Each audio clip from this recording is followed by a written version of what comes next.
పెద్దపల్లి జిల్లా కాలువ శ్రీరాంపూర్ మండల కేంద్రంలో సివిల్ సప్లై అధికారుల ఘోర నిర్లక్ష్యం వెలుగుచూసింది.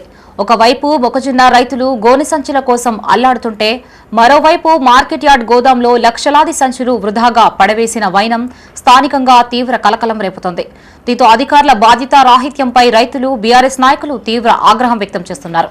పెద్దపల్లి జిల్లా కాల్వ శ్రీరాంపూర్ మార్కెట్ గోదాంలో కొంతకాలంగా నిల్వ ఉంచిన దాదాపు 2 నుండి 3 లక్షల బార్దాన్ సంచులు అధికారుల నిర్లక్ష్యం కారణంగా పూర్తిగా ధ్వంసమయ్యాయి.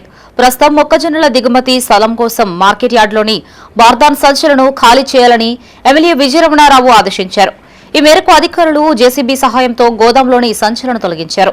ఇందులో కొన్ని బార్దాన్ సంచులు పనికి రాకుండా పోగా మరికొన్ని బాగున్న సంచులు బయటపడేశారు. సక్రమంగా ఉన్న సుమారు 10,000 బార్దాన్ కట్టలు కూడా బయటపడడం అధికారుల నిర్లక్ష్యానికి అద్దం పడుతోంది.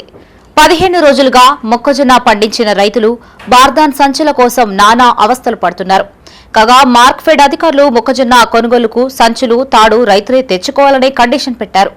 దీంతో సంచుల కోసం రైతులు కరీంనగర్, పెద్దపల్లి, జమ్మికుంట, హన్మకొండ వరకు తిరిగి ఒక్కో బార్దాన్ సంచిని 25 నుండి 30 వరకు వెచ్చించి కొనుగోలు చేశారు.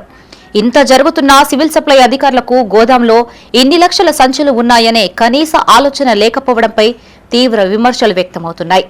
గోదాంలోని సంచులు రైతులకి ఇస్తే 20 రోజుల ముందే కాంటాలు జరిగేవని రైతులు ఆగ్రహం వ్యక్తం చేస్తున్నారు. నెల రోజుల బట్టి మక్కలు కాంట పెడదామని వేచి చూడగా మాకు బార్దాన్ ఇవ్వడం లేదు, మక్కల కాంట స్టార్ట్ చేయడం లేదు. ఇప్పుడు చూస్తే కొన్ని లక్షల విలువ చేసే బార్దాన్ తీసి పక్కకు పడేసారు. 30 రూపాయలు ఒక సంచి పెట్టి మేము కొనుక్కొని వస్తే కూడా అన్లోడ్ చేయడానికి వారం రోజులు పట్టింది. ఈ బార్దాన్ అంతా రైతులకు ఇస్తే ఇప్పటి 10-15 రోజుల కిందనే మొత్తం మక్కలు కాలైపోతుండే, ఈ రైతులకు లాభం జరుగుతుండే. ఇప్పుడు అట్టిగా గవర్నమెంట్ సొమ్మును మొత్తం ఈ వ్యవస్థ కరెక్ట్ అయ్యాక దీని అంతా ఇక్కడ ఉన్న రాజకీయ నాయకత్వం మొత్తం నాశనం చేస్తుంది. దీన్ని ఇప్పటికైనా ఆలోచించి ఏమన్నా అగ్రికల్చర్ పనులు చేయాలని మా వాదన.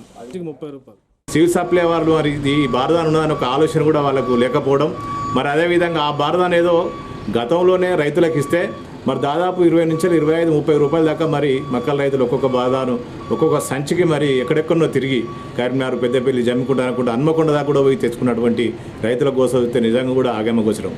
మరి అదేవిధంగా మరి ఇంత బార్దాను ఖరాబ్ కావడానికి గలటువంటి అధికారులు, ప్రభుత్వ నిర్లక్ష్యం, మరి ప్రభుత్వం కూడా నిమ్మకు నీరెత్తనట్టుగా మరి ఎక్కడ ఏ గొడవలలో ఎంత బారదా అన్నది మరి వారికి తెలియకపోవడం, మరి బారదాన్ని చూస్తే మరి నిజంగా కూడా రైతులకు చెప్తే వాళ్ళు అలా ఖరాబ్ అయిందని చెప్తా ఉన్నారు, కానీ ఖరాబ్ కానీ బారదాలాగానే ఉన్నది. మేము ఒకటే డిమాండ్ చేస్తాను, ఏదైతే సివిల్ సప్లై అధికారులు ఎవరైతే దీనికి నిర్లక్ష్యం వహించిందో మరి ప్రభుత్వం వారు వెంటనే వారిని గుర్తించి వారిని సస్పెండ్ చేయాలని డిమాండ్ చేస్తా ఉన్నాం.